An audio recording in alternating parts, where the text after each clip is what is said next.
जय जय सद्गुरु ब्रह्म महाराज की जय। श्री शिवराम दीक्षित सद्गुरु परब्रह्मणे नमः। श्रीमद् बृहद्वासिष्ठ सिद्धांत निर्धारणुలను శ్రీమద్ అచలబోధ ప్రతిష్టాపన ఆచార్యులను శ్రీమద్రామడుగు శ్రీ శివరామ దీక్షితుల వారిచే రచింపబడిన శ్రీమద్ బృహద్వాసిష్టమను శ్రీ శివరామ దీక్షితేము. ఇప్పుడు దీక్షితేము నుంచి సాందీప వాక్యములు రెండవ భాగము 74. చైతన్యమే రెండు సగుణ నిర్గుణము నిర్గుణమును. చైతన్యమనే మాయోపాధి గుర్తెరిగే మాయోపాధి లేనిది శుద్ధమనే నిర్ణయము. శుద్ధము కంటే అధికము లేదు. 75. చైతన్యమనే మాయకే శబలమనే సంజ్ఞ. ఈ గుర్తెరిగే చైతన్యమే సగుణ బ్రహ్మ నిర్గుణ బ్రహ్మమును. 76. 25. పరమాత్మ, అదే పరమపురుషుడు. పురుషుడు ప్రకృతితోటే పోయే కనుక ఈ శరీరమందు ఉన్నది లేకపోతే ఉన్నది సర్వత్రా ఉన్నది. 77. ఈ శరీరమందు ఎన్నడూ లేదు. వ్యాప్యవ్యాపకము కంటే వేరే కనుక అనుభవము లేకనే స్వతసిద్ధమై ఉండును. అదే అంటే 78. యస్మాత్ స రమతీతోహమం అక్షరాధ అపిచోత్తమ అని భగవద్వాక్యం ఉన్నది కనుక అక్షర పరబ్రహ్మము కంటే వేరే అని సిద్ధాంతము. 79. అంతేకాదు క్షేత్రజ్ఞ ఆత్మన అక్షర అదపీచోత్తమ, మూల ప్రకృతి కంటే వేరే నిజస్వరూపము, ప్రకాశము లేని ప్రకాశము, నిజానకు స్వభావము, ఆ పరబ్రహ్మము నిజము వలనే అత్యంత గురు సాంప్రదాయ రైతులకు తోచును. 80. ఆ నిజము శబ్ద అతీతము అయి ఉన్నదానికి ఏమీ తోచదు. ఈ శరీరమందు ఉన్నది లేక ఉన్నది గనుక ప్రకృతికి మూలము లేదు, నివృత్తికి మూలము లేదు. 81. గురు సామర్థ్యం చేత ఉన్నదానికి సామర్థ్యము లేదు, అదే అది గనుక ముగ్గురికి మూలము లేదు. 82. ఎరికే పరమేశ్వరుడు, ఎరికే మహాతత్వము, దానికి మూలము శూన్యము, అవతారములకు మూలము శూన్యము, ఎరికే అవ్యాకృతము. 83. అందుకే జ్ఞాన సామర్థ్యము ఎరుకకే, ఇచ్ఛాశక్తి క్రియాశక్తి కద్దు. ప్రపంచములో ఎరుక కన్నా అధికమైనది లేదు. 84. జ్ఞానానికే సకల సామర్థ్యాలు గలవు, దాని చేతనే వెర్రివాణ్ణి చేసే, గురుకృప చేత గాని ఆ వెర్రి తిరగదు. 85. సాందీపుని వంటి గురువు కావలే, కృష్ణస్వామి వంటి శిష్యుడు దొరికితే ఆ వెర్రి తిరుగుతుంది. 86. ఎరుకకే త్రిపుటి అనే సంజ్ఞ, సకల సంకల్పాలు ఎరుకకే, గురుకృప చేత మూలమాయ సర్వకాలం లేకపోవును, ఎరుకలోనే సర్వం తోచును. 87. అవస్థలకు మూలము ఎరుకే, సర్వం జ్ఞప్తి అనే మాయ అని దృఢం. సూర్యుని యందు చీకటి లేనట్లు నిజమందు ఒక్కటి అనేది రెండు అనేది ఎన్నడూ లేదు. 88. మరి ఏమి ఉన్నదంటే అహం బ్రహ్మస్మి అనే మూలమాయ, క్షేత్రజ్ఞ స్వరూపమనే మూలమాయ కనుక 25వ తత్వమనే ఆత్మ, ఈ ఆత్మనే పరబ్రహ్మ స్వరూపము అన్నారు. 89. అయమాత్మ బ్రహ్మ అనే శృతి ఉన్నది కనుక 25 ఆత్మా భవతి అనే శృతి ఉండనే ఉన్నది. 90. 25వ వాడు జీవుడును, ఈ ఈశ్వరుడు జీవుడును, ఈశ్వరుడే జీవుడు, జీవుడనే క్షేత్రజ్ఞుడనే జీవాత్మ, జీవాత్మే అక్షర పరబ్రహ్మము. 91. ఈ అక్షర పరబ్రహ్మమును ఈ శరీరమందు లేకుండా ఎవరు చేతురో వారే సాందీపులు. 92. ఈ శరీరమందు లేక అంతటా ఎవరున్నారో వారే అక్షర పరబ్రహ్మము కంటే అతీతులు, వారికి పరబ్రహ్మము ఉన్నది అనే భ్రాంతి ఎన్నడూ లేదు. 94. అది ఎలాగంటే ఉన్నది దేహాకారం ఎన్నటికీ కాదు కనుక ఉన్నది ఉన్నట్లే ఉన్నది. 95. ఈ శరీరం లేదు గనుక ఈ శరీరమందు ఎన్నడూ లేదు. స్వతసిద్ధమై పరిపూర్ణము ఎందులో ప్రవేశిస్తుంది, ఎక్కడికి పోవును, మరలా ఎక్కడికి వస్తుంది. 96. గురువాక్యము చేత ఈ శరీరమందు ఉన్నదాన్ని సర్వకాలం లేకుండా చేసేది గనుక ఒక్కటైనా భ్రాంతి లేకపోయే, ఇంతకంటే అధికము లేదు. 97. ఈ గుర్తెరిగే మూలమాయ ఎలాగూ ఉన్నదంటే సూర్యుని యందు చీకటి ఉన్నదన్నట్టు ఉండి ఉక్కు స్తంభాన్ని పురుగు తొలిచినట్టు తొలుస్తూ నిప్పుకు చెదలు తగిలినట్టు పట్టి ఉన్నది. 98. ఇటువంటి దాన్ని లేకుండా చేద్దామని ప్రయత్నమే ఉన్నదానికి విఘ్నము. ఎలాగైనా కానీ గురువు లేక నివారణము కాదు. 99. అందుకే శ్రీకృష్ణ స్వామి సాందీపుని వద్దకు పోతే దృష్టాంతాలు చెప్పగానే ఈ శరీరం అందులేక సర్వత్రా మరలా ఉన్నవాడు అయ్యి కట్టెల మోపులు మోసినాడు.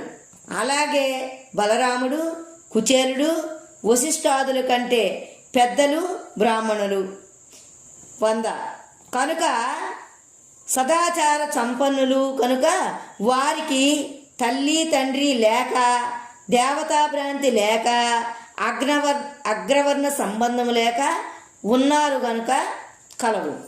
101. దాని చేతనే వెర్రి చేసే గురుకృప చేత గాని ఆ వెర్రి తిరగదు. 102. కృష్ణస్వామి వారిని వివరిస్తే స్వామి అనుకున్నాడు కనుక సాందీపుని కంటే ఎవ్వరూ అధికులు లేరు. స్వామి ఎలాగూ ఉన్నాడో అలాగే కనుక్కున్నాడు కనుక తమరు అలాగే ఉన్నారు. 103. ఇద్దరికీ ప్రపంచం ఉన్నదని ఎరుకలేదు, లేదని ఎరుకలేదు, దాని స్పర్శ లేదు. 104.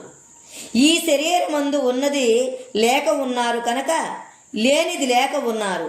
అలాగే ఎవ్వరికి చూచిన అయితే వారల్లా అటువంటి వారే. 105. భావ అభావ వివర్జితం అని ఉన్నది కనుక అందుకే 26వ వాడు ఎలాగ ఉన్నాడో అలాగే ఉన్నాడు. సాక్షిని మాయా సర్వకాలం లేక ఉన్నాడు. 106. వారికి 25వ వాడు సూర్యుని యందు చీకటి లేనట్టే సర్వకాలం లేక ఉన్నారు. వారికి ఉక్కు స్తంభాన్ని తొలిచేటందుకు పురుగుకు సఖ్యము కాదు. అలాగే ఈ మూలమాయ వారిని చలింపచేసేటందుకు సఖ్యము కాదు. నిప్పుకు చెదలు పట్టేటందుకు ఎలాగ సఖ్యము కాదో అలాగే వారిని చెడగొట్టేటందుకు సఖ్యము కాదు. 107. ఉన్నది ఉన్నట్టే ఉన్నది గనుక అది వ్యాపకము కాదు, వ్యాప్యము కాదు కనుక అది కారణము కాదు, కార్యము కాదు కనుక ఈ శరీరమందు ఎన్నటికీ లేదు. 108. ఆది మధ్యాంత శూన్యము గనక నిజ భక్తులకు బంధ మోక్షరహితము చేసును. నిజ వస్తువు నిత్య నిర్గుణ నిరాకారం, జ్ఞానము లేదు కనుక వ్యవహారానికి మూలము లేకపోయెను. వ్యవహారము లేనిది నిజస్వరూపము. 109. మునిగిన వాణ్ణి తీసి బయట వెయ్యవలెను, మేలుకున్నవాడు నిద్రపోయిన వాణ్ణి లేపవలెను. 110. గురువాక్యం చేత భ్రాంతి లేని వారికి నిద్ర లేదు, జాగ్రత్త లేదు, స్వప్నము లేదు, బ్రహ్మ అనుభవము లేదు, సర్వకాలం ఒక్క తీరే కనుక. ఇక 111. శరీరమందు ఉన్నది లేక ఉన్నది కనుక సర్వకాలం పరిణామ వికారము లేక ఉన్నది దేహాకారం ఎన్నటికీ కాదు. 112. ఈ శరీరమందు సూర్యుని యందు చీకటి లేనట్టే జ్ఞానము ఇందు లేదు. అదే లేకుంటే శుద్ధ సంజ్ఞ మహా అద్వైతమే శుద్ధము అనిపించుకుంటుంది. 113. ఈ గుర్తెరిగే చైతన్యమే అహంకారము, ఇది లేకుంటే నిరాహంకారము. 114. ఈ శరీరమందు ఉన్నది లేదు గనుక దృష్టాంతము లేదు.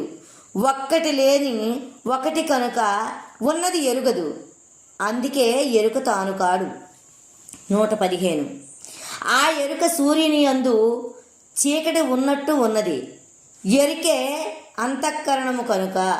116.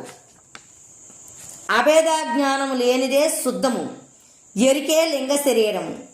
ఈ దేహము వల్లను ఎరుక పుట్టెను, సత్వ సంజాయితే జ్ఞానం అని ఉన్నది కనుక. 117.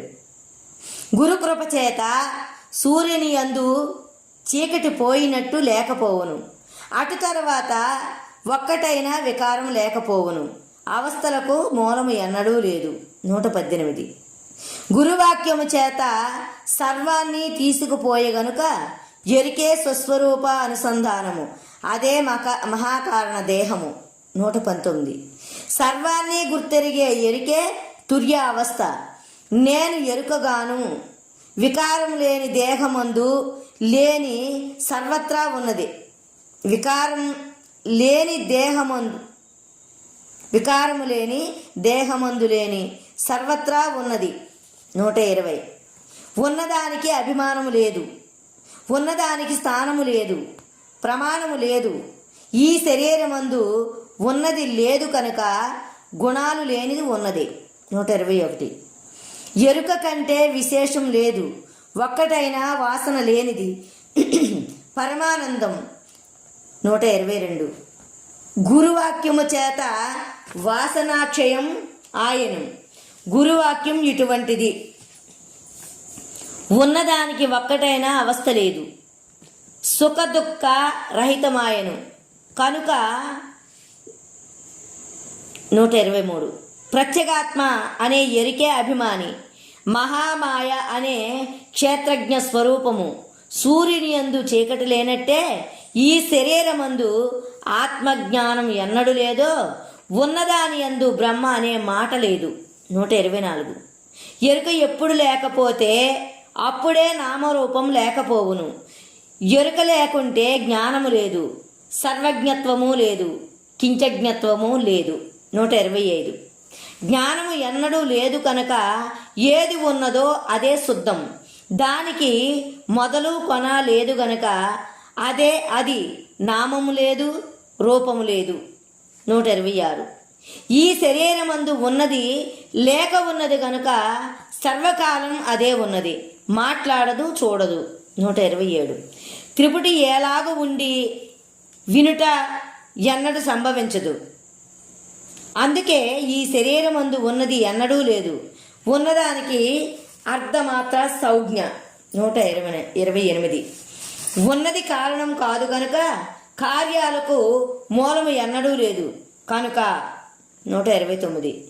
ఎరుకతోటే నాదం పోయెను, చిత్తే నాదం, చిత్తే కళ, చిత్తే బిందువు, ఒక్కటి లేకుంటే అనేకాలు ఎన్నడూ లేవు. 130. ఈ శరీరమందు ఉన్నది లేక ఉండటమే శుద్ధ ప్రసాదము, ఎంగిలి అన్నము ఎన్నటికీ కాదు. 131.